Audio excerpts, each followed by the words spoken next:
कि किस तरीके से ये देश को बर्बाद करें। पूरे देश में ये लोग दहशत फैला रहे हैं मीडिया के जरिए।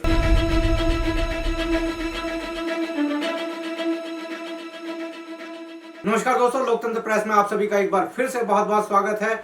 और जैसा कि आप जानते हैं कि आज से दिल्ली में लॉकडाउन की घोषणा कर दी गई है। यह लॉकडाउन 26 अप्रैल तक चलेगा। दोस्तों, इस लॉकडाउन की घोषणा सरकार और कोरोना के बीच हुए एक पैक्ट के तहत की गई है। इसमें कोरोना ने यह वादा किया है कि जो कोरोना है वो सरकारी मुलाजिमों को यानी सरकारी कर्मचारियों को नहीं होगा, क्योंकि ना तो उनके बीवी बच्चे हैं, ना उनका कोई घर है होता है, और वो तो वैसे भी अब तो एक तरीके से सरकारी गुलाम होते हैं, इसलिए उनके जीवन का कोई महत्व नहीं होता है और वो कोरोना उनको होगा भी नहीं। दूसरी बात, कोरोना जिनको होगा, गरीब मजदूर, लाचार, बेरोजगार, दिहाड़ी मजदूर, उन्हीं लोगों को होगा और उन छोटे मोटे कारोबारियों को होगा जो छोटे मोटे कारोबार करते हैं, जैसे तैसे करके अपना पेट भर रहे हैं। तो जैसे तैसे जो पेट भर रहे हैं उन लोगों को जीने से भी क्या फायदा है। तो ये दोबारा से टेस्टिंग कर दी गई है।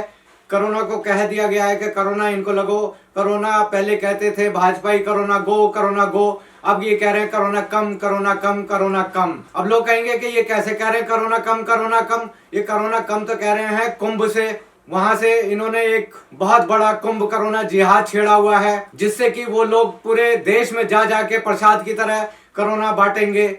और इसी तरीके से जहां जहां पर चुनाव हो रहा है वहां से भी ये लोग कोरोना बांटेंगे। तो सरकार तो कोरोना अपने आप ही फैला रही है। इसके लिए देश को या देश के आम नागरिकों को सजा देने की क्या जरूरत है। अगर बंद करना है तो आप अपने चुनाव बंद कीजिए, कुंभ बंद कीजिए, सरकारी मशीनरी बंद कीजिए, सरकार को ही बंद कर दीजिए, इस संसद को ही बंद कर दीजिए। बावजूद इसके सरकार ने यह फैसला नहीं लिया कि ये सरकार उस कुंभ को स्थगित कर दे या बंद करवा दे, बल्कि वहां के मठाधीशों से पूछा है कि इसको बंद करवाएं या नहीं करवाएं। तो इसका मतलब यही होगा कि अब आने वाले समय में जो देश के हित के फैसले हुआ करेंगे वो इन हरिद्वार और दूसरे ऋषिकेश जैसे मठों से आया करेंगे।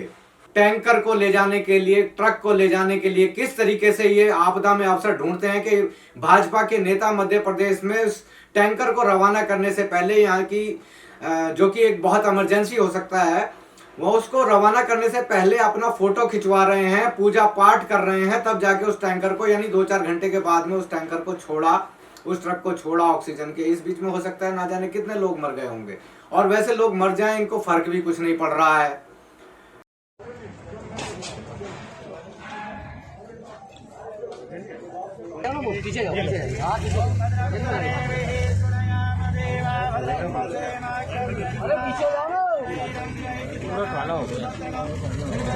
इसी तरीके से आप देखिए कि जो इनके चट्टे बट्टे हैं, इनके परिवार के सदस्य हैं, यानी मोदी जी के जो मित्र मंडली है, वो किस तरीके से हजारों करोड़ रुपए एक एक दिन में कमा रही है।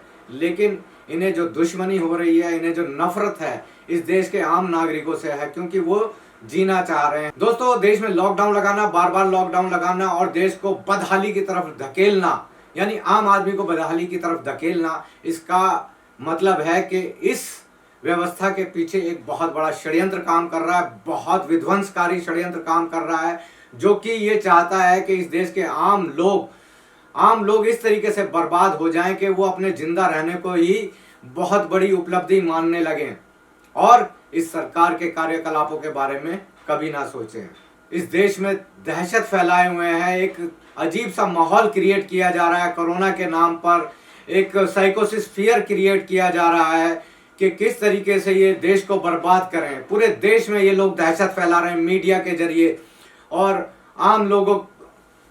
अदरवाइज अगर आप देखिए कि कोरोना के संक्रमित केस देखिए और उसके अंदर मोर्टेलिटी रेट देखिए, तो मरने वालों की संख्या 0.5% भी नहीं है। इतने लोग तो वैसे ही बुखार से, डायरिया से, कुपोषण से, टीबी से रोज वैसे ही मरते हैं।